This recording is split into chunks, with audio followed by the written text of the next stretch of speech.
Alright guys, welcome to New Year edition of Blissful Banter, baby! Happy New Year. Happy New Year, mazi. Where's my beer? Kuna jamaa fulani kwa comments, Happy New Year. Cheers, mazi. Cheers.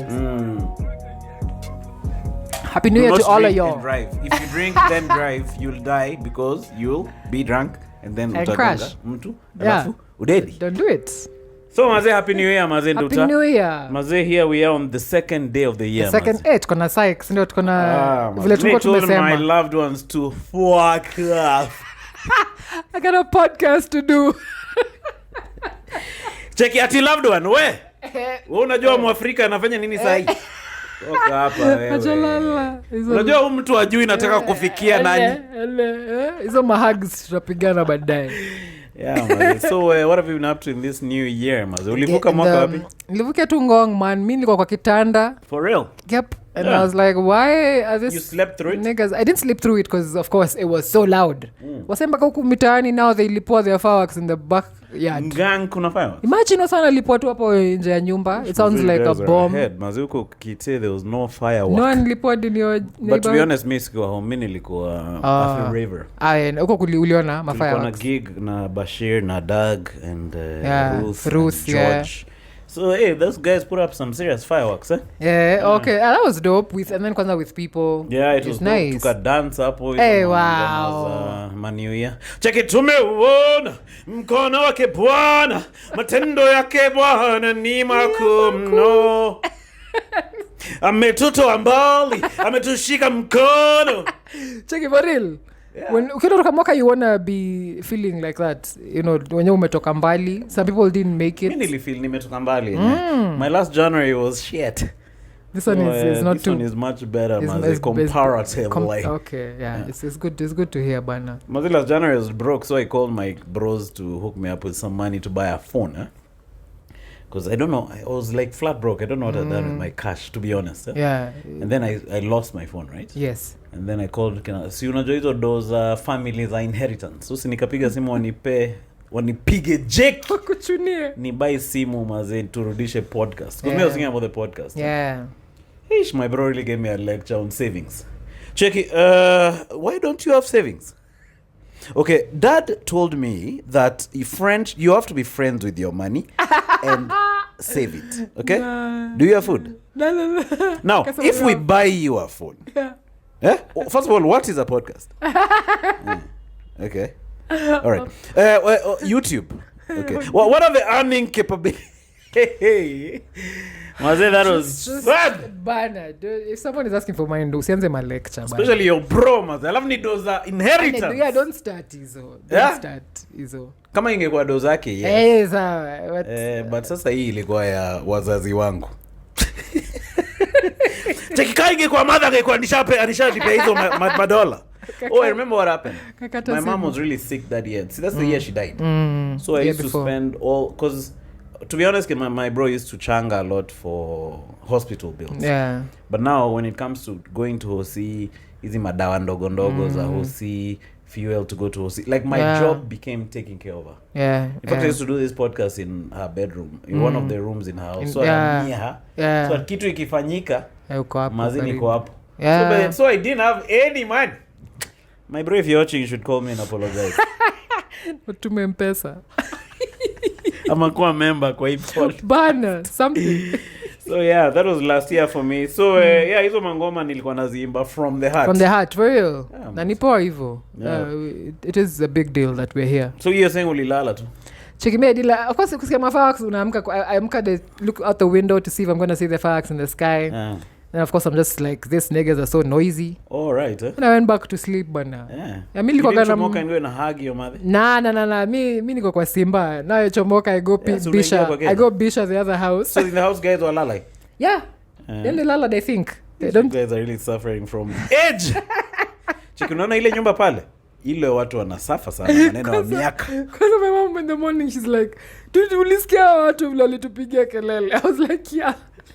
But to be honest, if I did have a gig, I would have been lying also. Yeah, here's the thing. What are you doing? Kama una mabeshte wako, are you just going to be sitting? Hata kama mninyi mko mtaani, I don't think if you just sit and wait. Me, I'm sleepy. Saa tano na huanisha lala bana. I remember even in my marriage heydays, we just used to lala. Maybe that's why my wife ducked. Check, I found someone who does things for the new year. He's but yeah. Taking me. So you're leaving me for that person who does for you things over the new year? For the new year. He has psych for life. Taking me on New Year. But now what's there to do, which we haven't done 42 times in my lifetime. Yeah, and a lot of people, you see, that's not your vibe. Me, so my vibe to just be outside. May feel it's safer to be at home for me. True that. Yeah? The things which I've seen happening on the streets in New Year, Mara, gari mevunjwa, your radio has been stolen. Things really used to happen to me back in the day. Yeah, it does. It has a potential for a lot of drama. I remember when we were younger, I was hanging out with Kevo and some other guys, and I was the only one who had a chick. Was everyone said vibing my chick. Cheki wachaneni na demu wangu, mimi ndio niko na yeye. But as she was just willing to talk to everyone. But here's the thing, if someone talks to you, usimuongeleshe. No. Ataka niwe peke yako kwa hapo. Tulikuwa kwa nyumba, nimemwacha kwa bedroom. Unaona kichwa ya Kevo ikichungulia kwa bedroom akimuongelesha. Kevo amekuwa Cheki, stop talking to that chick. Kevo amekuwa na bidii kutoka zamani vile namuona. So and then guys get mugged in town. Yeah, it has a potential. I have some buddies who lost phones in town. Yeah, people are going to take advantage of the situation. These guys who walk in gangs, like a big gang of like 10 guys, they're just walking aggressively. Yeah. So if you find yourself in the middle of that gang, wanakuperemba. Utatoka bila vitu zako on the other side. Peremba maze. Yo Maze peremba has not been used since the year 1990. But my mom uses it actually. Your mom? Yeah. But I taught it nilimfunza. So maze uko na mani resolution? Mi siwezi sema niko na ati ile kusema ati I'm going to do something other. I wouldn't say that I have concrete ones. But off the top of my head, I definitely want to try apply for a seed fund. Oh, for real? Oh, this is a Hiva fund. Yeah, but not Hiva. There's another one for artists. Okay. Yeah. That will help you at least upige shughuli zako without worrying too much about. I tell you what I want to do when I retire from comedy. I want to start looking for money for comedians who are talented, right? Yeah. But you know the way comedy is sometimes in your earlier stages, most guys stop doing comedy because it's not paying. Yeah, it's not paying. So they have to go and work in a bank like SK. Yeah. He works in a bank. He works in a bank. I know many comedians who quit to go for just regular careers and they're really talented. True that. So if I can get a fund where we can finance a comics lifestyle for a year. True. So they can go for open mics and go for shows. Yeah, that would. So you're on some sort of salary. That will come in handy for people. And then, you don't have to worry about your rent, your transport. Transportation for your car. Yeah. True that. Sana. Usanii tunasafanga tu na hiyo kitu moja. Especially comedy, yeah. Yeah, you're striving for your art, lakini art kabla ilipe unakwanga umepikapitia. Because the comedy model is when you're killing it is when guys invite you for shows. But now before you start killing it, maze umepitia yako yote. True that. You remember that guy called Martin who was causing on the comedy group about Halipui? After doing check it, Doug, I need my money. I have expenses and I need to pay for things. Titus Mutai, you have a big stomach. This guy did one open mic and asked to be paid. Wow. Alikuwa ameachilia kivyake. Mzee mazee alikuwa amefiata. Hey, and then, but I don't know if he came in with so very high expectations. Maka alikuwa amebeba budake cheki nimeenda kupiga hii wax. But it looks glamorous on the outside. It does. Can you imagine you're there at the roast, you're watching, you have ambitions of being a comic. Oh, yeah, it does so look glamorous. Yeah. A bash, killing it. Yeah. Lights behind them. Cameras, from the outside, it looks really glamorous. Ooh, but Lakini ukiingia to start the grind, shit! It is not. Yeah? Really started to come Doug up kwa group. Check it, fuck Doug, and then I'll fuck Darren. For 50K. That guy said he'll fuck Darren. Oh my God. Check, I'm gonna fuck you there, white boy. hapo manze akufa kuambia nani Darren poa. I wonder how he's doing, that guy. Probably just You fine. think he's watching this podcast? Probably. That guy has to go and form his own pseudo accounts and friend request you. Checky, that's crazy as hell. That's crazy. If that guy just Tulia, you'd have made for a very good comic, huh? You think? Nah, alikuwa too far gone. I think maybe he was suffering from some mental illness, to be honest. I think some people, even when they're not suffering, they're not aware of how they interact with other people. How they come off. Situational awareness. They're not aware how they come off, and they think, it's a comedian. Maybe I don't know if he speaks like that to all his other people that he know. But he knows. More of a writing. He used to write those things more than saying them face to face. There's a day I met him and asked him, why do you send people weird emails? He didn't say anything. When? Me? How? Which day? When did I send an email? Wow, that's crazy. Yeah, that's crazy. So I think maybe he has this split personality, Mazi. Ata kama man. Just know you'll be perceived a certain way in the world. Were you a fan of Avicii? I did hear a couple of his songs, I guess. But I would say I was a fan. Sizile za discussion. Yeah. Wake me up when yes. Kuna documentary fulani yake imetokea Netflix. Oh yeah? Inaonesha... Yeah. He talked about his life. I wasn't like a mega fan, but I've seen guys, I know lyrics to some of his songs. Yeah. And then I've seen how guys used to love the guy. Yeah. And from that documentary, he was really successful. Mm-hmm. I mean, he was naturally talented in creating these melodies. Yes. But he just went and offed himself. Huh? Yeah. When he comes... So he got to a place where he's chocked with those concerts. Yeah, it's not even choking. It's just like, okay, these concerts are not inspiring my soul like they used to. You might see all the fame around him, Nabado. Yeah. In his heart, he was like, He was saying he's a creator, but he meets all these statistics guys who start talking about this song then has how many likes. Yeah, or they removed the nini from it. The joy of music. He's like, he just wants to create. Yeah, he's not in it for the likes per se. Yeah. But there's a machine. I think when you're successful and you're very talented and you already have the audience, there are people around you who also want to kulia from your talent. Yeah, and they will bring the stats, that's for sure. They will bring all the numbers and kill your spirit. Do you think you can reach that level of paka unataka kuji? Mina ombaga Mungu, especially in your art. Yeah, mina ombaga Mungu nisifikia hapo. But again, as an artist, I have seen other artists go that way. Mm-hmm. Or many artists go that way. So sasa ngine unashangaga, could I get there? So meaning, what I got from that thing is the fame is not enough. Not that I'm chasing fame personally. Yeah. But if you're a fame chaser and you're doing these big shows, for instance, us we're comics, you're an artist also. If you're doing huge successful events, like that's not enough to make you happy. You have to have another level of how you describe contentment. From just inside you. Yeah. Iko tu ndani yako, regardless of what you get on the outside. Yeah, man. Because some people are going to chase fame and never find it. In fact, majority never even find it, right? Does that mean you then, don't love yourself or don't do your thing because you're not famous? Yeah. Or when you do get fame, should it now change you, make you now someone else? An asshole. Which sometimes a lot of people make. Most guys become assholes. Huh? Yeah. Check, you guys are an asshole. Then Chico told me I'm an asshole. Then I told her that an asshole is a very important part of the body. It is. Check, you're an asshole. Where?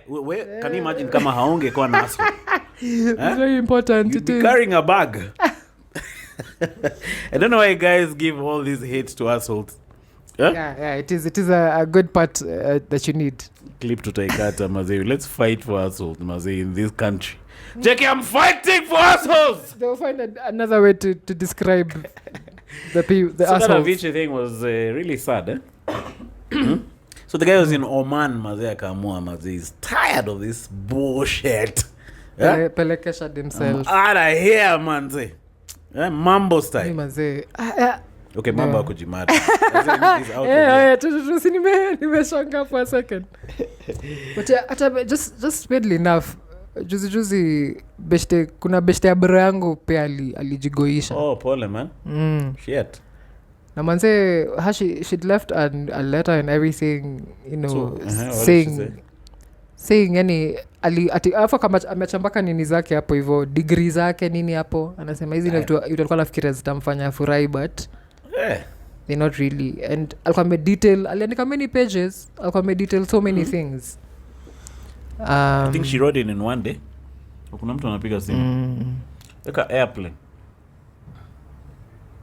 I hope it was still Eka airplane one day, see is it to interrupt? Do that. Nimegweka. It's still recording. But manze, when I think about it, ukiwa ni mse so close, yani mse ulikuwa unajua nilikuwa mate nini, na kaandika detail vile ameifanya, ati msichangishe mnibari, and how she'd want to be cremated. What the problem, her main problem was? Am I just dissatisfaction? I think it's just depression, man. It was just like very unstable depression and some ADD maybe. I think I don't know if she was on medication for something.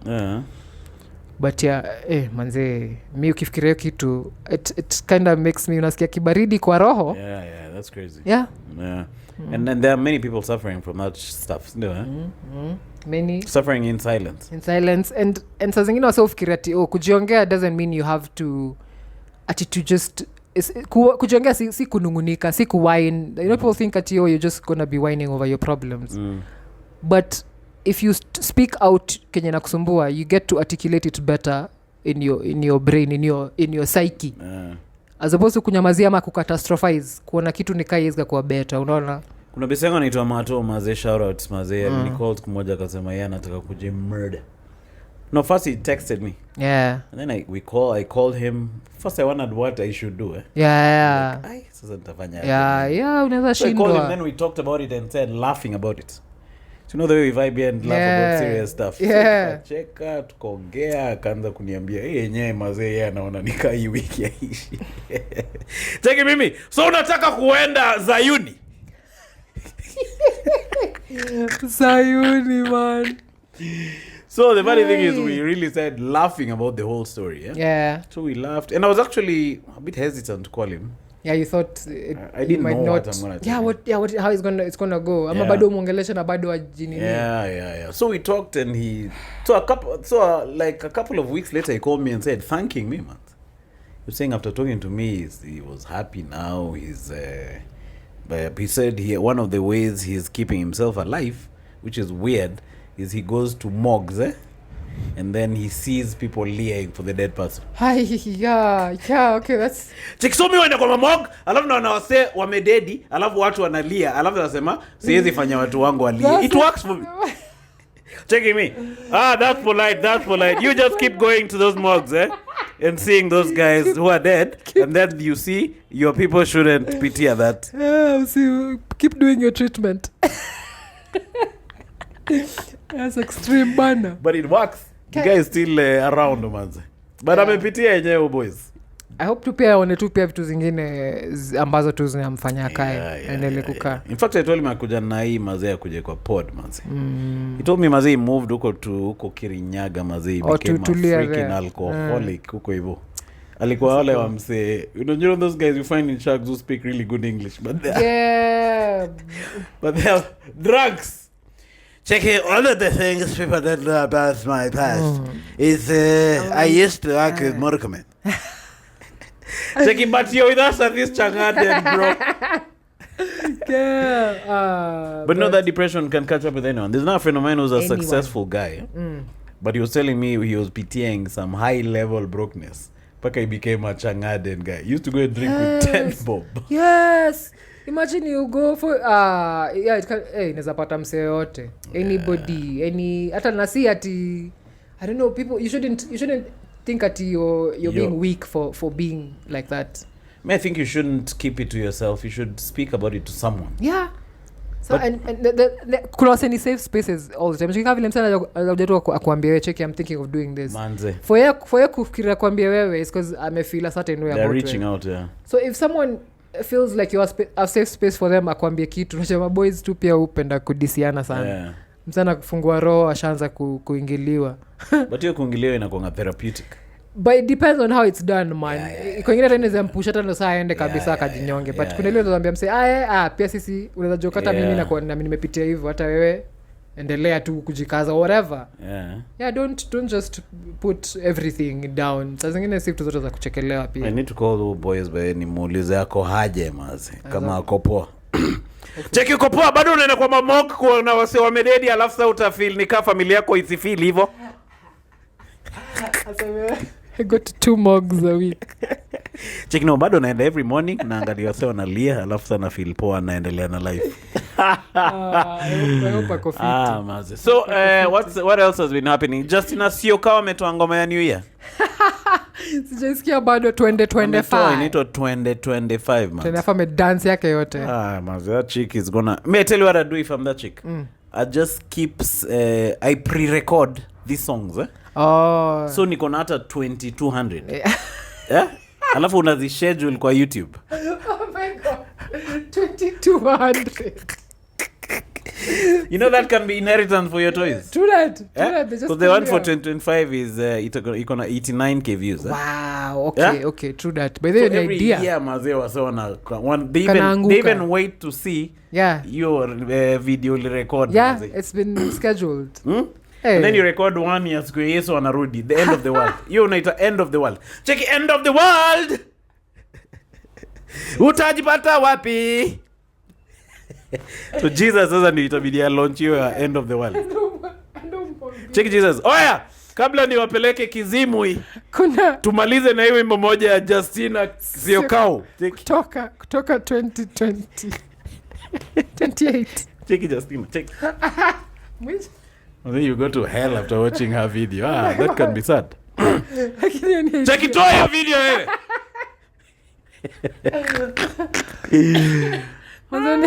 Dear poor though.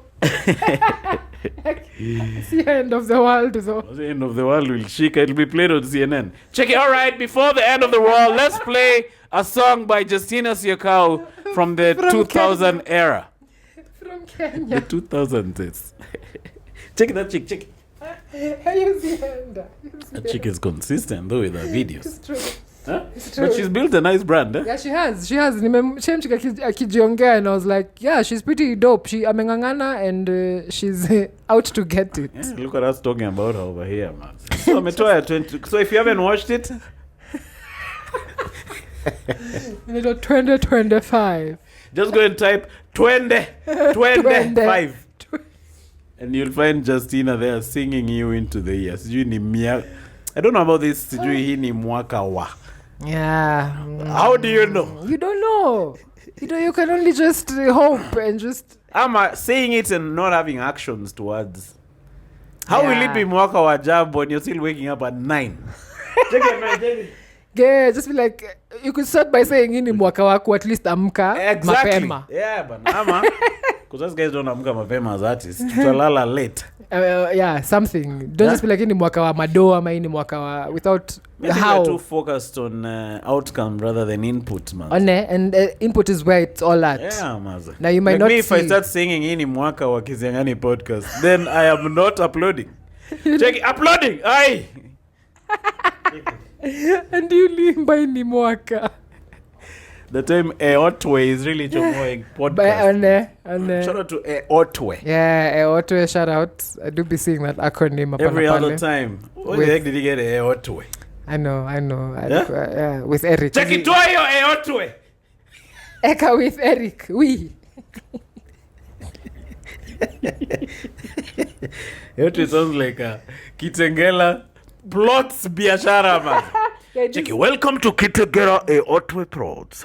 Going for only $4,000. You can't really associate it with, what he's doing. No, but I'm not hating though. True. Otwe. True that. Not hate. Hey, because I'm a podcast wa Kenya. I'm saying, we're all one big community out here. Yeah. So, do you watch any other podcasts? I do watch bits and pieces. I do watch bits and pieces. I just saw there's a podcast called Yes Girls Podcast. Okay. It's 2 girls. Wa Kenya, mmoja mzungu. All right. And it's called, I think, Kumu Fiona. Yeah. Yeah, so that's cool to see a girl podcast. Oh, okay. Oh, girl. So you start a girl podcast. I will. I need to find... Check it. Welcome to Nduta podcast for girls. Nduta and the girls. Ndupoig. Ndupoig. Aya. First guest on Ndupoig. It's Mother Karua. I'll definitely have Mother Karua on it. You love Mother Karua, eh? Yeah, Mother Karua is dope, man. Na ameng'ang'ana at least kuambia say some sense, but do they hear? Do you think Mother Karua would make a good president? I think she would. I think she would. I think she's not corruptible. Like at least she's not as corrupt, maybe. Sisema in all her years hakuna kitu moja she always mbili. looks so upset. Yeah, because that's her face. That's her face. Check it. Any face yake. Check it. I love you. I love you too.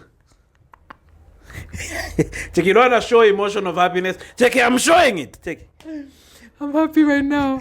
Yoni sura yake, you know, she used to be, when I was in boarding school in primary school, alikuwa MP wetu kwa Geshogo. Yeah. So but she's a fight to that mother. Yes, from back in the day. Imagine being an MP those days. Of male chauvinism. And chauvinism left, right, isipokuwa bado iko. But because I can remember when the time Moi... that time it was on steroids for sure. The time Moi came, I don't know, Moi came to Geshogo and he didn't want Mother Karua to speak. The day she walked off. And my sisters were there. They were in Kerugoya girls high school. So they were there. They saw her walking on the red carpet, swinging. Yeah, she did this. Yeah, she did this. Check it. Take it. It was Check it, Moi. Watu wengine wanakuanga sijui aje. Check it.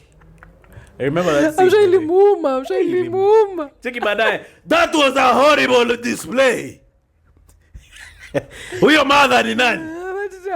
Anaitwa mother. Mother. Check, yes, anaitwa mother. Huyo mother. Yeah, I remember she walked off. I remember it was quite a scene, eh? It was. Because can you imagine, just think about it, like in that era. Number one is the president. Then number one, walking off from your elders. And then this is our man who is supposed to be a chief. And people are pigaing the If it was Kitambo, yenyewe, she'd have lost her head. Take tukua hiyo kitu ya hiyo mother. Letea mimi. Kwa sababu that is the ultimate form of disrespect. Check ya. So that time she was MP, why did she walk off by the way? Yeah, what? I don't know exactly what it was. I don't know if it Moi didn't want her to speak or to address the people when nani huko ni kwake. Or something like that. But that was one of the times she cemented her place in the history. The annals. And she speaks without ati kesho aseme kitu ingine zi Kenya vile alisema ndivyo iko.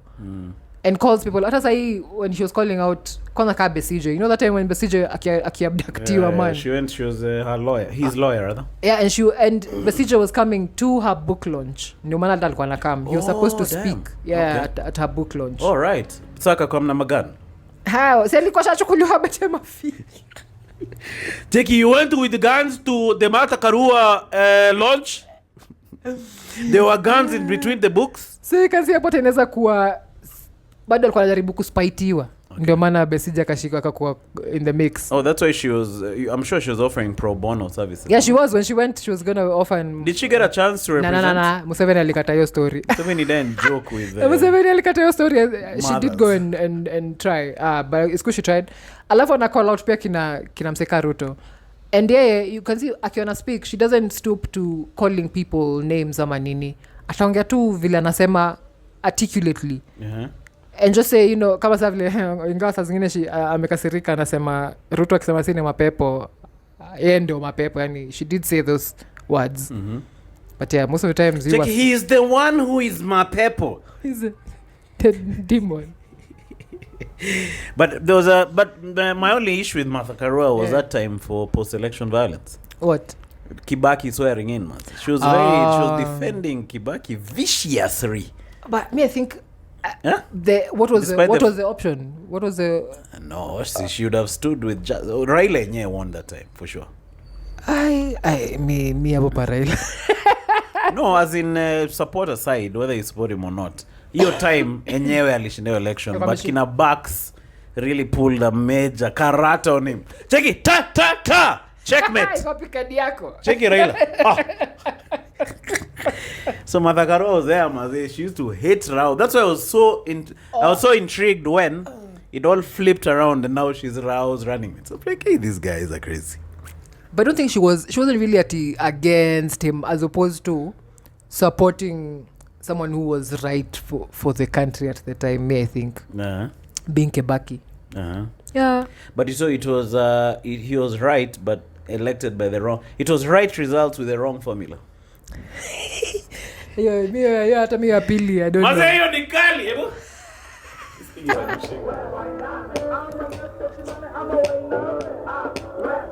Wainame. Aya tumemaliza wewe. So unasikia? But yeah, that was the only time I was like, hey, Martha Karua jo. She was really looking at Raila badly. That's her face, man. Like kutoka siku jona, there's nothing else you would say about her that has been wishy-washy. No, like I shangadi yangu yote when those guys elected Waiguru instead of Martha Karua huko in Kirinyaga. Yeah. Hey, Waiguru alikuja na uminji. But even the Kenyan population. Yeah, but I don't like you can't be saidika. Can you imagine wazee wali elect Waiguru with all that? With all the corruption, but then you leave Martha Karua, man. Those guys should go away, man. We get the leaders we deserve, I guess. Yeah, I think so. I think it's a population issue. Yeah, for real. Yeah? Yes. The other day I was seeing Sudi saying that if he was the interior minister, maze wase wangekipata. Like, we elected this nigga. And you know they'd say shit like that. Na imagine anaweza pewa hiyo ofisi the kesho. By the way, this podcast will be dead. Those guys will be in jail. Kwanza they've been shikaing people. But first they'll shika Mwaf. Because yeye anatoa more content. Mwaf anaweza shika. Cheki uko ndani. Hizo wacha si tushikilie. Cheki, si tunakupigia debe daily kwa pod yetu. Cheki, asanteni sana Mwaf subscribers. Welcome to this side of the world. We love Ruto. We love Ruto podcast. Cheki, welcome to We Love Ruto podcast. Welp. First let's sing for Ruto. Yeah. Ruto. Baba wa taifa. Then Mwaf will be watching us when he chomokas with a lot of hate. Cheki, nataka kuongelea ma podcast zingine zenye wana kiss us.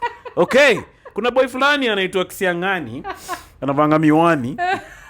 Umse wa Welp podcast. Tuingilia bado.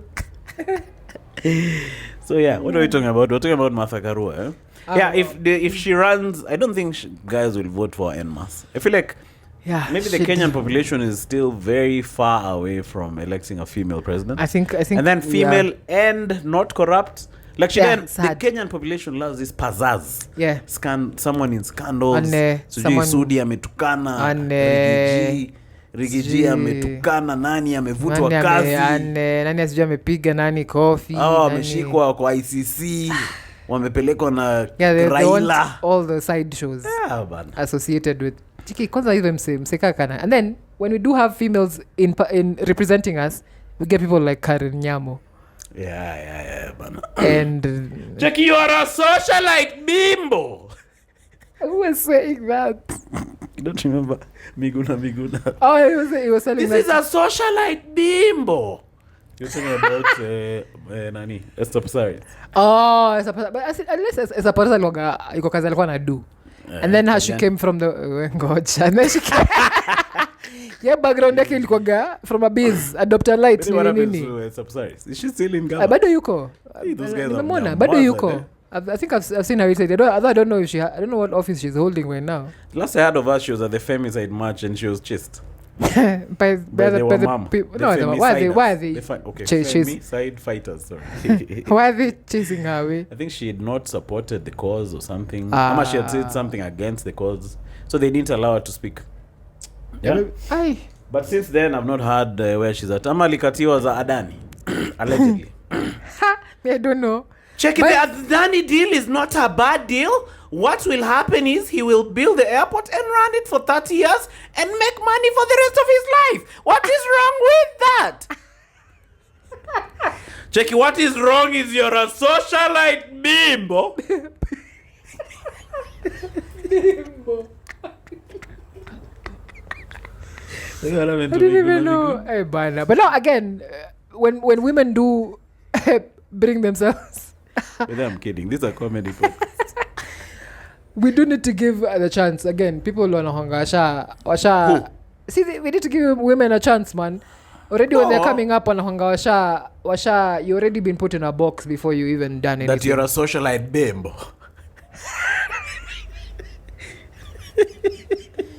Ikola wanakwanga wakali ingawa sometimes I don't get. Which female apart from Martha Karua is not a socialite? There's another one from Bado 2, I think Kirinyaga. She's called Gasheri. She's called Njeri. Wamushomba. No, not Gathoni. That's Gathoni Wamushomba. Huyo ni wa Githongori. That one is not a socialite. Sioni rada yake. I don't get her rada exactly. She's one who was... She's anti-UDA though. Although she was elected on UDA. Yeah, and she was really... For when people were Gen Z maandamano alikuwa anawatetea alikuwa. How about huyu Kihika? Susan. Nah. Susan has done some shady shit. Yeah. For real. And still does some shady shit that I have heard. Yeah, kuna udema itwa Sheri. I think I don't know if she's an MCA or what. She's really tiny. Ni wa Kirinyaga tu. Yeah, she's really vocal and she's a youth. Ni youth. What happened to that chick who was the youngest women's rep? Ako kadem. Ako itwaje? You remember her though?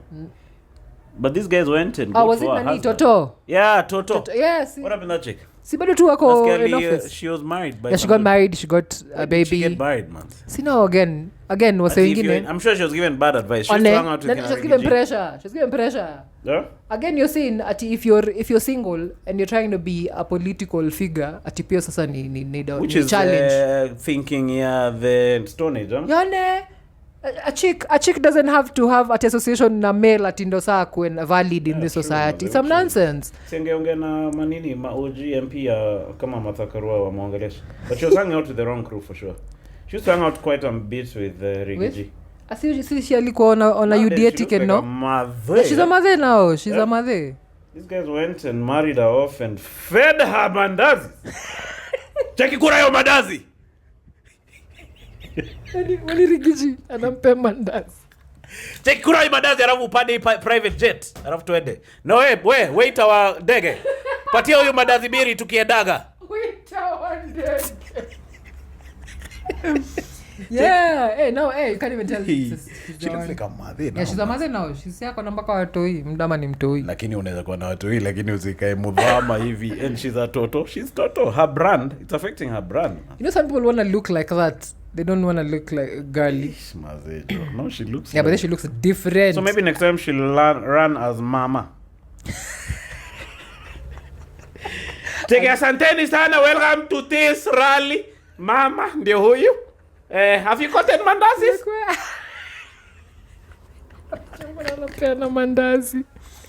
But I think also she again coming from her background, I'm sure kwa anajua siku moja ndaoa ndapata mtoto na nitadishi ndazi mandazi yangu yote. Check it, my hobbies are wheat, eating wheat products, mandazi, croissants, sana alafu ile pizza. Look, but she really, this guy is really so I told you Rigiji. Makapo hivyo kwa makwapa ya Ruto. Lakini vile alikuwa Ruto, sorry. Alikuwa amechaguliwa na nini? Na UDA, that's why. Yeah, but shout out to her, she jaribud. Yeah, she jaribud 24. That's dope. Yeah, so now I wonder how she'll do in the next election, for sure. Yeah, I hope she's been doing good. Tulingaje history ya Toto. We're talking about socialite bimbos. There are I'm trying to think of others who are not socialite bimbos. There are many. The people who are working are very quiet, to be honest. Yeah. It's the other ones that are really loud and just doing. Not even that. Like in Kenya, you have to do weird shit to trend. That's why some guys even do some of those things purposefully. Yeah. Which is crazy. Like if me and Bashir fight up kwa hii pod, nichukue nini kamera raka. then it says podcasters fight over views. What would Ama invite Mwafia then we tupigane mbaya. Shikane mashati. Yeah. Maze will be ingiza in views yetu yote. Kini sasa hii hapa tunapiga tu ma story. Shit. Atupigani.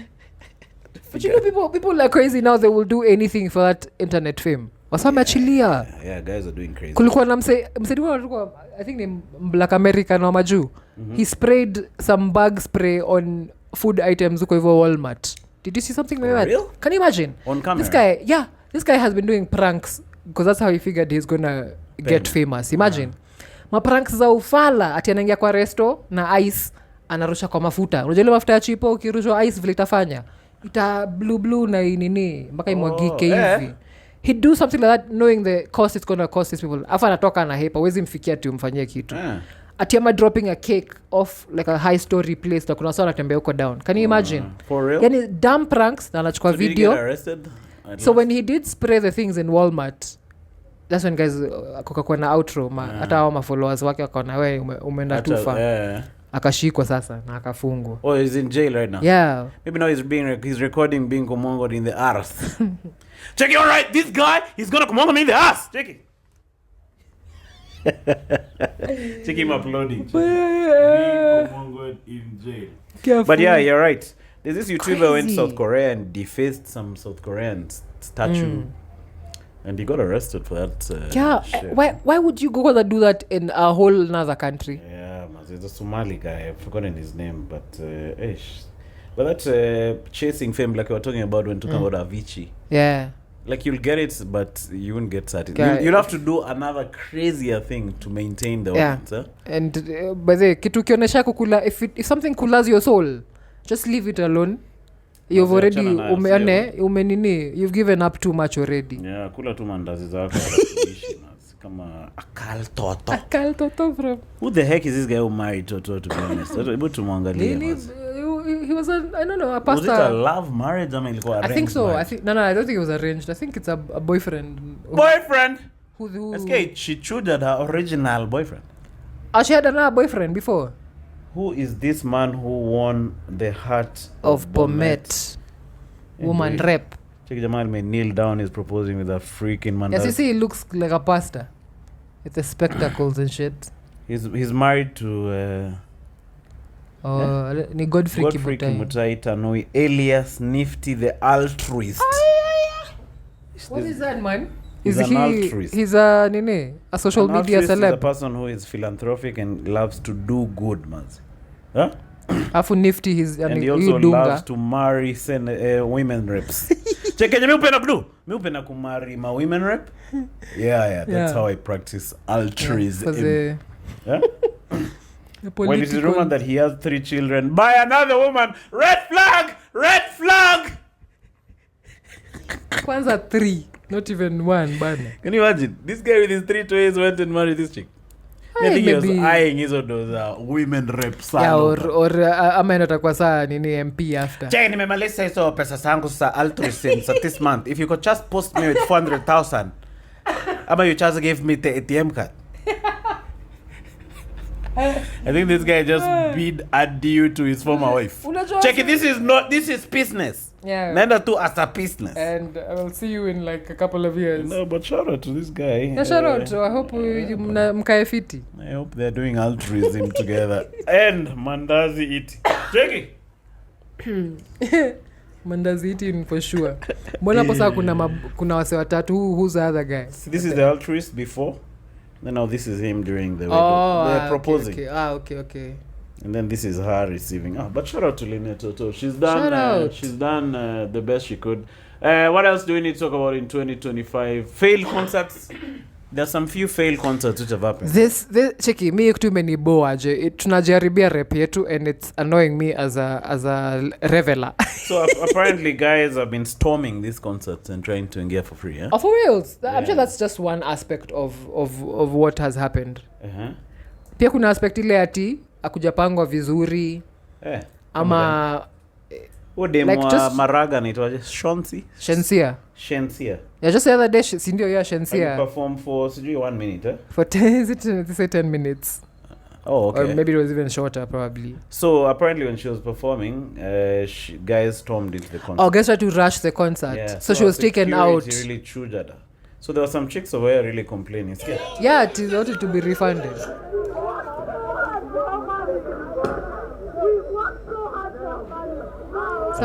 Mnalilia nani sasa? Mtalilia nani? Scared. Refund on. Yeye anasema wewe ni kubaya. Cheki kuja get 4 ni kubaya. Kuna dem hapa atamaliza hizi barricades. Kuja. But what do you think? They should refund these guys their cash. If the concert didn't happen, yeah, see, normally guys buy tickets on M-Pesa. Yeah. But here's the thing. Hata mimi nishaenda concert fulani ambayo ilifail kitambo mnamo mwaka wa 2011. Ya Taras Riley. Oh, okay. Yeah. What song has this song? Nice to know you. Let's do it again. That's no. As we did she's royal. Oh, she's so royal. Yeah, give me little one drop. Okay. Taras Riley. Oh yeah, I know the guy. He's dope, that guy. Dope, very dope. But mimi nimesema acha nitumie pesa ya rent niende kwa hii concert nimuone. How much? Ilikuwa 2K. But I paid online. Oh, okay. So iliweza hiyo concert. It never happened, man. What? See, ilikuwa one of these failed ones. Sijui akulipwa lakini alikuwa shafika. Oh yeah, I remember the one where he said he apologizes but he has to go back to Jamaica. One. They didn't pay him his balance. So akarudi Jamaica. Asali rudi hata kutokea. So afu wase wanatudanganya tu. Yeye ako hapa tu nyuma. They were saying that. They were telling us the whole time. Mumset ako hapa tu tegeni ako hapa. Sisi tuko hapo tu tunaendelea kusikiza tu ma mix hapo za ma DJ. Crazy. Yo kupimwa is the worst thing. Hapo ndo saa is the worst thing. So you think the DJ was in on it? So he'd come. Yeah, he was. So he'd come out every time and just be like, yo, he's just over. So we just like... there's a hype man. Yeah. So DNG ama ilikuwa na? Nah, some reggae people. An upcoming hype man. Then it fikas kitu 4 hivi. That's enough. 4? Yeah. Tumengangana all this time 4. Now people are just at their boiling point. Guys are like, now the things are getting... Akatokea tena sijui sema nini. Seflana akatupa kachupa hivi kwa stage. All hell broke. For real. Maviti zikaanza kufly, machupa. Wasa wanauza ma hot dog hapa zinachukuliwa hivi. Wasa wanauza ma Heineken zinachukuliwa hivi. Guys were like, enyewe tumebebwa ufala. 1 minute, it was chaos. Yeah. Sami Clan Libuju, misi na mbio na misi msa kukimbia. I just went towards the media. So guys were running this way and the media was over there. Me, I went that way. Oh, okay. Yeah. You are solo? Yeah, solo. You are solo? Solo. Me, I went to that place solo. Yeah, I was just by myself. So I went to the media. So I was just chilling with them. Baka they gave me a tag to just chill. Makarawa katokea wasesa fujo. So wakachuja wase? Wasesa washatoka kwa street. Oh, guys are it's rioting now. Washatoka na mamiti. Hey, it was bad. I just chilled with the media guys for a bit until it got chilled. Baka they interviewed me. Oh, for real? For Grapevine. Oh, yeah. On KBC. Oh, so you're like, these guys are terrible. You're like, I was like, this is so unfair. Hata wafali wangetuambia kitu ingine kutoka kitambo. Who was organizing that concert? I don't remember who it was. Abala wase wa reggae pia wajakuwa na rep poa wengi wao. Banning Spear alikam na akaperform? Sijui alikuwa nafaa come, but tuchikate ya Etana, it had some issues, although she still performed a week later. Etana, she's recently? Yeah, recently. Okay. Like it was in November, early December. Yeah, anyway, but that's great. So were you feeling off when you're heading home? No. After that, it was cool. We just went, caught a mat. No, I'm talking about you paying 2Gs and you. Oh, but here's the thing: the 2Gs, because I had paid online, I got refunded. But you got refunded. Yeah, refunded guys. Yeah. Wala sawa get then walipata zao, but but it was a weird one that day. No, that's crazy. I remember him announcing on his social media. Yeah, that it didn't go how it is supposed to, how he wanted it to go. That is crazy. So Mazeo Shansi, I'm trying to look at everything. I think imepitwa na wakati hata iko nini. So Mazeo dem, Shensi. Cheki ni Shensia. Ndio anaenda kubuy sijui ma onions ama nini. Walikuwa wamepiga lap Kenya yake yote beforehand. Ama huku ni wapi yako? Some serious Cheki. This chick is, I don't know, half Chinku, half Jamaican, so just know. But her 1 minute performance was pretty dope, eh? Is that the one? Yeah. Wasa nasema alikuwa anapiga ma playback. Anakuanga ameiva, Chiki anakuanga ameiva. Hizo hizo wezere ni za uziza.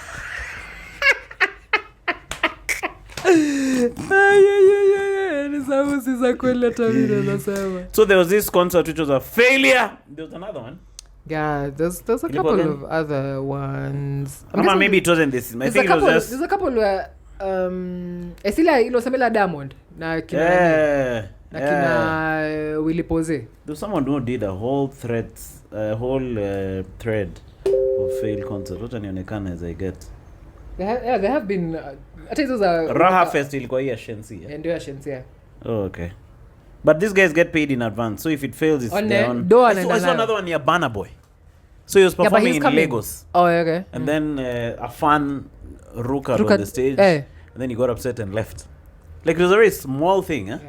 So the guy just looked around. Then he walked off the stage and went back to Lekki. Banner Boy zingine anahonga na kichwa kubwa sana. I think that was a very small thing to upset. Like why should you leave and all this? Did the fan even make contact with him or anything? I think he goes at his leg.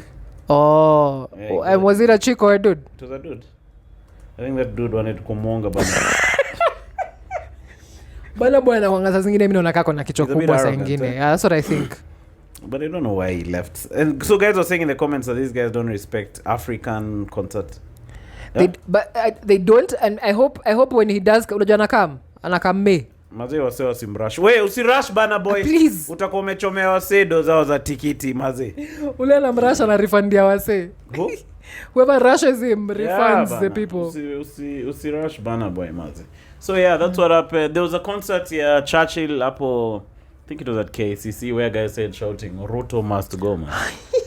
Nowadays when you gather one or two, where 2 or 3 are gathered, Ruto must go. Check you unafanya kwa t-shirt. Ruto must go. Mwizi. At a New Year's, so kona chantivo. Churchill was really in a long problem, Makarawa anatafuta Gaidho. What do you think of all these abductions happening right now? Me hata sielewi. Na Ruto ajua tu hata ajui nini ati inaendelea. Wanted. This is DCI Kenya page. Is this the official page? Yeah, it's checked. It's blue checked. Damn, they have 1 point. Yeah. What are they saying? So they're saying wanted Mr. Francis Nganga Gaidho, whose photograph is displayed below. The suspect has been charged with the offense of publishing false information. Yeah, he's also under investigation for sharing personal information of a senior public officer. The suspect will face multiple counts of cyber harassment for a post where he disparaged senior government officials. Yes. If you have any information, maybe I should call this number. Check it, hello. Hii ile ya Gaidho. Okay, mimi nilikuwa nimeenda concert fulani ya Taras Riley, Hello. Majamaa walikula hizo do. Okay, ilikuwa 2003. Hello. Unanisikia? We, after hii nitakwambia series za Gaidho. First tumalize na hii ya Riley. No, Gaidho is over. Kumbe he's seen this at his wanted. That's why he's posting that other picture of him at the coast. Posted himself in Costa Rica. Check him. Yeah. He said he'll present himself on Monday. Yeah, I think if you've said then they shouldn't sumbua you until then. Until then. Christmas. Check it. What's up, you retarded bastards? No, I'll come there on Monday, you bitch niggas. Okay, see you soon. But Gaidho vibes a lot of shit online though. He does. And again, Josie did a live stream, and talked a lot of about, shit. See, there was supposed to be some sort of manamano. Yeah, on Monday. Manamano Josie, right? Yeah, on Monday about the abductions. Then was there supposed to be an hour today? I don't know. So he was saying guys should go to Tower and angusha hiyo fence ya Uhuru Park. Check it, just go to Uhuru Park. Watu wanne mnashikilia fence mnaiangusha. Angusha hiyo fence, you lazy bastard. Tema hiyo taxin. You're saying at Gaidho just chewing jabba. Stop, wait, tema hiyo kitu sahi na uende Uhuru Park. Ukaangusha fence. Hebu tuangalie kai kitu bado na. That's crazy. Yeah? So when he said that, I was like, hey, maybe this guy might get arrested. Yeah, Checky, if he's saying outlandish things like those, he just might. Yeah? He just might. I think, but he said worse things. That guy tukana guys online yake yote. No, here's what I can say. You know, does he tukana and also speak some sense, or just tukana? No, okay, I feel his pain. Yeah. Me, I think there's a way you can articulate yourself without being just. No, I think we need some people like that in society. But is it helping? A lot of risk. On there, he's trending here. Trending sour. As in, he's making impact. His message is going. If he says that message normally, if he said, "Hey, what's up, guys? I guys go to Bruce is a very bad guy. He's doing very bad things. So let's get him out." In other news. Also, you don't see. I wouldn't do that because I don't want to go to jail on Christmas Day. Yeah. It doesn't put people off just being like that already. Okay, put some people off, but most people. But now we are dealing with guys who are not playing fair. I know. Like we're dealing with guys who are not fighting fair. So how do you fight them fair and they're doing haramu? Yeah. So I think you need one or two guys in society who are just manze aendelee tu kujilinda basi kujiangalia. Go to jail. But at least you die there kiasi.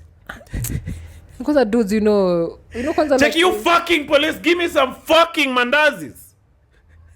And tea. I'm losing weight because of you lazy bastard. Tema your taxin. But alichekesha when he said tema your taxin. I know, just I was watching his live huko in Chucks. Check him in Chucks. Check. You're chilliad. Ningile wase wako base bana. Ati tema check the guy check.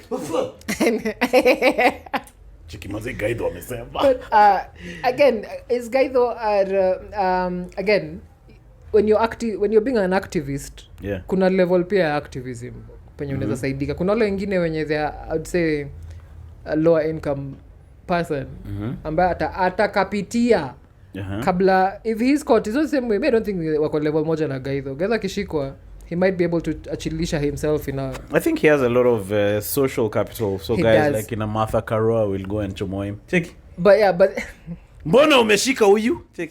But the other people who are just like this are unaona hao wengine wenye wanashikiwa kwa alishikwa ngong, yani just normal people trying to live that. I'm the one who draws the cartoon. Mado.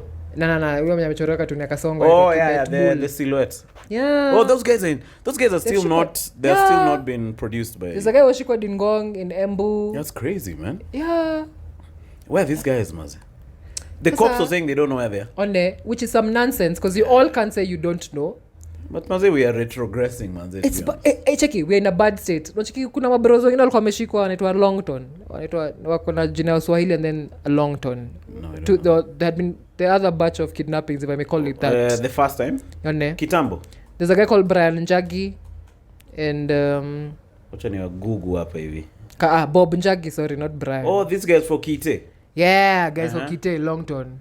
So just the other day, hata nafikiri nika last week, ndo walikuwa napiga story yao on Nation. Right. Sinian TV. What did they say? Walikuwa naongelea 32-day torture. They were what they capitated, and they were only released because they were causing such a ruckus in the news. Otherwise kumaanisha kama angekuwa naongelewa awangewaitolewa, you know. So they're meaning that some guys are still inside. Yes they are. Don't have people talking.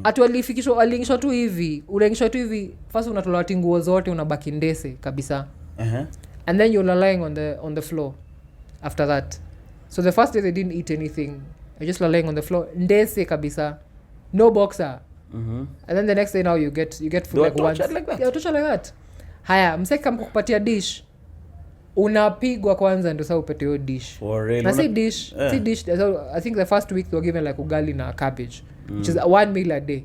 Na by the time inaletwa unapigwa kwanza. Na maji 300 ml. But why are they being tested? They're being ati pesa mnapata ya maandamano utatuambia pale natoka. Oh, for real, huh? Unapigwa. So they were in dish on these guys for that 2 days. Yes. Imagine. Kwanza nafikiri ubro mdogo ndo kali alipigwa zaidi. He was traumatized, eh? I think he's on and they were Kite guys, Mazejo. My neighbors, bro. Imagine. Kasa unimagine trauma iko nao ase. Mazin tena ni wache kitu. They'll never recover. So waliachiliwaje? Wakachiliwa ati wakapelekwa Gashie.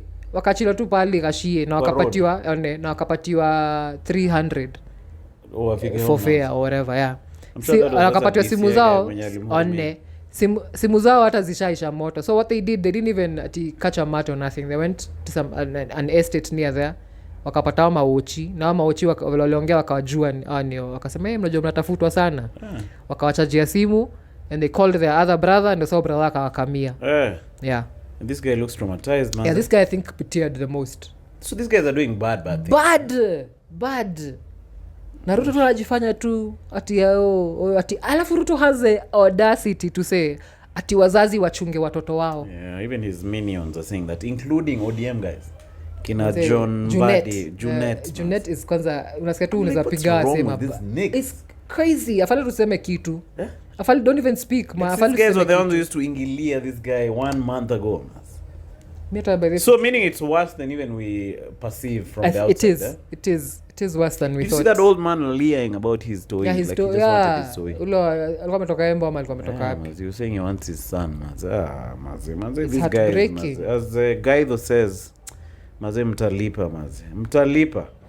Cheki, mtavuna mlichopanda. Mimi nataka ule msee anafaa avune kile amepanda avune tukionanga. Bana, see 20 years from now. Ama in the sweet by and by. Mtavuna sahi tukiona. Check, you retarded bastards. In the words of guy. But I hope this thing gets sorted out ASAP. I hope so too. Now, you know, and your family. Can you imagine the trauma you feel when your person is just missing in action? You can't find them in court. You don't know which jail they are in. I can't even imagine. And then you're waiting for just the worst. Gachagua saying that kama wamekufa tuoneshe mamwili. That's a very crazy thing to say. Gachagua, I'd want for him to shut the F up if he can.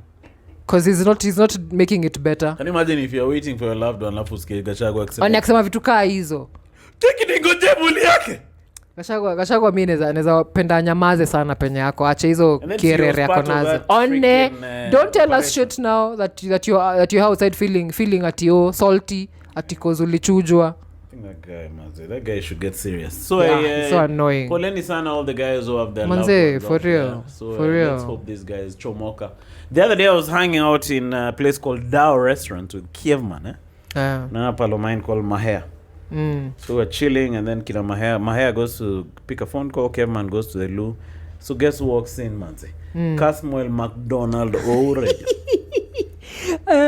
So I know him from this Kasamueli, yeah. In fact, he was supposed to come to this podcast. Oh, but I saw him on all the podcasts. So you're like, there's no point. Yeah. So I just lingered. Yeah. So I'm like, hey, what's up? How are you doing, man? So he sits on my table with some chick. He was with some chick. Yeah. Then the guy just starts vibing. He's telling me, him, he's only going to take photos with the top people in the country. People like... what's his name? William Ruto. So you saw him on a photo. Yeah, Baba and all of them. Baba, you know, because he's now getting into politics, and now you know he just not gonna appear with anyone. You know what I mean? So, like he just started verbal diarrhea ring for you. Vibing, So I'm like, so I just sat down and said, listen. Like it went from 0 to 100 kph real quick. Because me, I was just doing banter, like... Yeah, but Timmy went into like a whole... I think these guys, when you're in that world, you think that's all people want to hear from you. Yeah. Me doesn't know how he's doing. Exactly. Just be like, yeah, it's chill today. Like, yeah, what's up? The sun is out. Yeah, I'm good. The guy gets into a whole speech on what's happening. And then they also assume you know everything that's happening. So, and sometimes you don't even care. Yeah, sometimes you don't even know. Yeah. Check me. Okay. So Baba, okay. Or high flyers. Photographs. Okay. So Kina Kev came, then they salamiad him. I'm like, yo, this is okay. Obviously, they've seen the guy. So salamiad him, then we left. So like, okay, goodbye, see you. So I told him I'll call him to the pod. I told him I didn't call you again because I saw you were hot at that time. Yeah. So I'll call you again later. We just vibe. True that. They don't like this. To be honest, I know people are demanding for guests, but I have a very big problem with clickbaitish guest interviews. True that. Or guests that you don't bring guests just because. And come say muna vibe na like the way we vibe with Muirigi. People like us. Yeah. There've been many guests. KOG. Yeah. we've had very wholesome guests. In fact, we should not bring Nani back. Who that? This guy who we did Kimbas. You don't know. The saxophone. Nani? Kingori. Kingori. Yeah, true that. Shout out to Kingori. Mazi tulifanya pod na Kingori sound ikakuwa mbaya. Yeah, Hornsphere. Yeah, we'll have him back. True that. But they've been doing some shows at Alloy, by the way. Oh, for real? Yeah, like Christmas nini. Oh, okay. And I think a couple more times. He was such a great guest, huh? Yeah, he was dope. Podcast didn't air, mas. That sound was bad. To bring him back again. So I know to grow a podcast you need guests sometimes. Guests are dope. But they come, then the next video is gonna 600 views. How can we grow without these clickbait guests? I'd say the guests will come organically. We have to have one every week. I wish we can get to even 20k without guests. Yeah, but if you do get someone... At least not the clickbait guests. No, yeah, on the regular guests that you want to bring on. Circuit of guests. Abel Mutua, Mjogush, Sauti Soul. And shout out to the guys who have guests. Maybe it works for them. True that. But if shout we out can to them. go to, like, these guys called 3-man army. Those guys 3-man army. Yeah. Them, they just vibe and they have freaking 2 sock viewers. But guys want guests, so I think we need to here's the thing, give people what they want. Na guest mwenye you wanna bring on, bring. Si lazima ikuwe, unaona? But you would... Actually, in this life, we do meet people that you wanna bring on. But I tell you who I'd like to bring on, Shiti, man. Shiti is my pal from back in the day. I used to even have his spare key, Kitambo. But when I started the pod, it had like 4 subscribers, Mazee alikata kukam. Check you guys, you come podcast. Kasema... No, ishafika 6 subscribers. Akasema 6. I'll get back to you. Check him on. Watch a talk show. Yeah, if you see him and the vibe is still, like copacetic, bring him. Yeah, shit I'm fine. To be honest, the guys who I've invited, most of them are people I vibed on. Tom Daktari. Kingori came, but he was a bit... Yeah, I don't feel like he was committed. Yeah, 100%. I think it's just because he didn't get any vibe from the start. And then he didn't... maybe he came to check out how this podcasting thing works, because he hadn't started his. His podcast is killing it. Oh, he has a podcast? I know that. Production is at 100% value. Hey, but they have production. Looking at is what are they? What is the manani? Dr. Kingori. Yeah, Dr. Kingori. Yeah. Okay. Hizi my lines hapa zinakuanga hivi. Zinakuanga So he was just observing. Cheki wewe jibu maswali acha kufanya hivyo your forehead. But he came through and I was in South B. We had a 1-hour convo. But he wasn't... into it, kabisa. I don't think he was in it 100%. But we'll see. Let's just keep doing what we're doing. Yeah, for reals. I think so. On a good trajectory, like you said. So Kasmuel, McDonald, Oure, what else haven't we... nataka kurudisha my live shows every Sunday. Yeah. Me, I'm for Sunday it. Night Live. I'm for it. It had a dope catchment, if I might put it that way. Ilikuwa hapo ndio tulikuwa tuna gather as niggas. Yeah. And getting to do. Unajua kwanza by the to bond in very long tutasauliana. But I'm traveling probably wacha niangalie my calendar hapa hivi. I might travel tomorrow night. Okay. Some crazy thing nilikuwa nimejipangia. Okay. So maybe we can get back to Sunday Night Live on 18th. Other Sunday, true that. No worries. But we can start hyping it pole pole. Yeah, kwanza vile nilikuwa na hype beforehand, so people know I was a dope thing to do. Zilikuwa zinashika hizo Sunday Night Live yani. Simba kana hongasha hii anaingoja tu anaingoja. Yeah. So from maybe we can even talk about it now from 18th of January. Sunday Night Live is back, baby. It's back. But we have to do it a bit later. Yeah, late like saine bado. From 9. 9 no maina shida. Yeah, we do it. I'm going to do it from 8. Could try it for logistic purposes. Yeah, and then after that we can see how it goes. Yeah, let's do it. Yeah. So from 8 o'clock on 18th, Sunday Night Live is back like a bitch. Nazito hapa tunapiga mastori yetu yote mazeni. Yeah. Live ina disconnect, tuna reconnect na tunarudi, Check haiko live? Imekuwa hivyo for how long? Maybe we can use these 2 weeks to plan so that we don't have that shit. No worries. Yeah, for sure. Lives will be dope. Yeah, Mazi. So what else? What else is happening? A very Kenyan sketch show. Sketch show. Oh yeah, this is a plug for a very Kenyan sketch show that is premiering on the 6th, but there is a live screening. 6th or 4th? 4th kuna live screening. Or live screening on hapo Chemi. Okay. So let's talk about what it is. What is it? What it is, it's a very Kenyan sketch show. It's a sketch show with relatable bits. Yeah, Dag Mutai and Eric Morioki. Oh. Nzuke. Eric Morioki.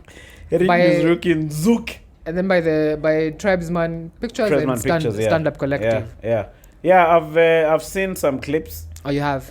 So it's a sketch show, as Nduta is saying. You feature in it, right? Yeah, I'm a guest stero. I'm a guest starring. How many episodes are you in? Nah, probably just one. It's just one. Okay. Yeah. So what's the premise of the show? I think it's just random sketches, if I can put it that way. It's like the Chappelle show, more or less. Yeah. So it's not a tini kitu iko na mfululizo. So you have bits with, like me, the one utuko kwa base ya jaba tunachana. Oh, okay. So so you make funny out of all that. Yeah, there's bits that I think Doug no aliandika pia bado. Yeah. I think Doug and kina George as well. Yeah, George was a writer on that show. He's actually hard on that show. So they're doing a premiere on 4th of January at 7:30 p.m. at the Nairobi Laugh Bar. Yeah. So go check it out. There's going to be some live comedy by Maina Munene, George Waweru, Darren Collins, and Sisinei. That's Sisinei. Huyu ni muimbaji? Awu ni digital content creator nikidhani. She's also in the show. Oh, are these people in the show? I don't know if these are people who are doing the stand-up show today, but they're in the show. I think they're all in the show. Oh, okay. That's what I thought. Both, I think. Both. They're both in the show. Both. Sisinei is in the show. Oh, okay. And other people. Even Maria Okoth. Yeah, Maria Okoth. So it's a star-studded, highly funded. Yeah, there are some studs. There are some studdings. Kina Faiz. Na Daga kuniita kufanya mambo kwa issue. Hakuwa na role ya pasta. Hakuwa na role ya pasta. Cheki mimi nataka kusema. That's Butita. I think in your time tulikuwa naongea na Dag. Tulikuwa nimekosana slightly. We had mad beef. Cheki usiwai. Nipigia. Sibu tena. Can you say me patch it up on we are bros once again. It's good. In fact, I should bring him out to the pod. Tuongelee your beef yetu hapa live. Mseme vile me patch things up. Yeah, but shout out to Doug. So check out that show. Amandip is in it too as well. I think almost everyone Gaia, is Ruthie is in it. Good girl Ruru. So if you want to check out a preview, go to a very Kenyan sketch show on Instagram. And you'll see a few things. Let's take Kenyan comedy to the next level. I tell you what I want to do this year. Speaking of resolutions and all that shit.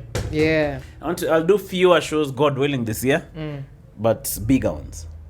I'll do I think around 4 shows.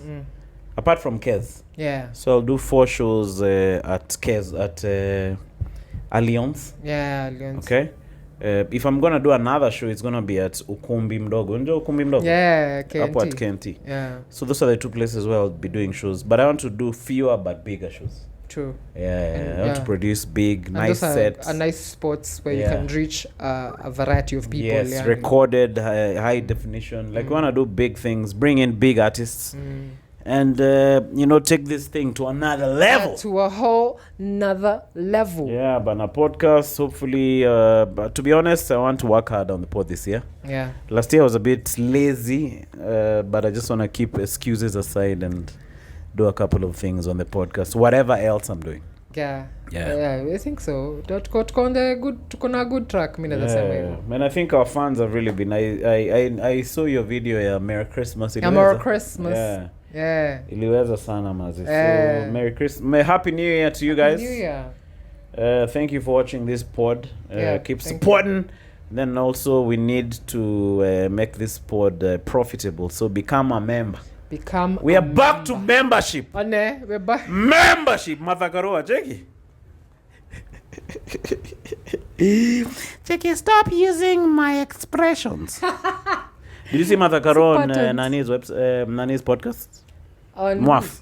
I did see like a snippet, but I didn't watch it. They did a podcast together. Hey, that's dope. Hey, and we check it since you're yeah, I will. So mlete kwa iPod. Chani nimtafute. But abidi to delete episode akikapa. Ama tuiweke on private. Check, are you the ones who are talking about my expressions? Check. But I'm sure she's heard it before. You remember like XYZ? You know, you remember she had there's a puppet of her in XYZ. Was it angry? Yeah, it was. But she had to come and complain and be like, yo, why you make my face? For real? So, yeah, she did. Because it's a caricature, so they did it kabisa, then eyes. Oh, for real. But those XYZ guys were dope. Yeah, they were dope. So, after Teddy Sana to Patane on the next episode, have a Merry Christmas if you haven't. A Merry New Year. Have a Merry Christmas this year in deck. Yeah. But a Happy New Year. See you guys. Bye. Thank you. There was a time I was depressed. I even contemplated offing my freaking self. Suicide. Shit. It was horrible. But now I'm good. I continue laughing, okay? Contemplated, you know. Called the physical therapist. He couldn't pick up my phone. Bro, good on in therapy. I'm laughing. But I tell you what, my disposition doesn't allow me to make suicide, you know, because I procrastinate a lot. Watch out, go get your car, you're not choice.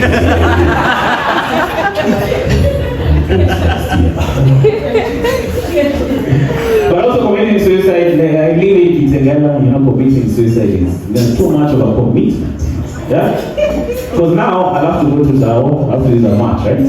I go to Tao to buy a rope. Then when you're coming to Tao, you have to use a match called Rainbow Shuttle. So you have to get off that shuttle in Muturwa, which is a dangerous place. Somebody can stab you and then you die. Let me not commit suicide. It's like too late. You get up by rope, there's an issue.